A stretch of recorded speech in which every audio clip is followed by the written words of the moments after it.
Today we're focusing on the word imani, which you frequently encounter when anticipating upcoming events or changes. The word imani means soon or in the near future. It's often used when indicating that something is expected to happen soon. It conveys a sense of imminence, suggesting that an event or action will occur before long. The first kanji means now, or the present moment.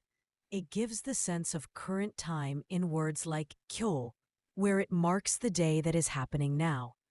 It also appears in kesa to indicate the morning of the present day. This kanji is all about what is happening at or around the present time. It will end soon. 今に終わるでしょう。今に終わるでしょう。It will rain soon.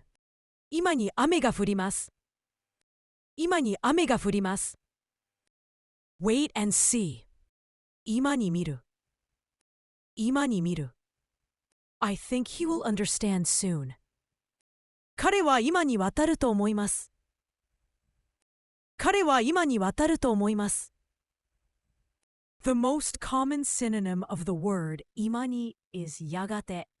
Both can mean soon or before long, but yagate can also imply a slightly longer time frame and can be used more broadly.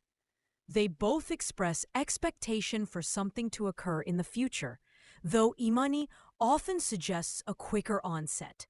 The most common antonym of the word imani is sakki. While imani looks forward, meaning soon, sakki refers to the past, meaning just a moment ago. They reflect opposite directions on the time spectrum.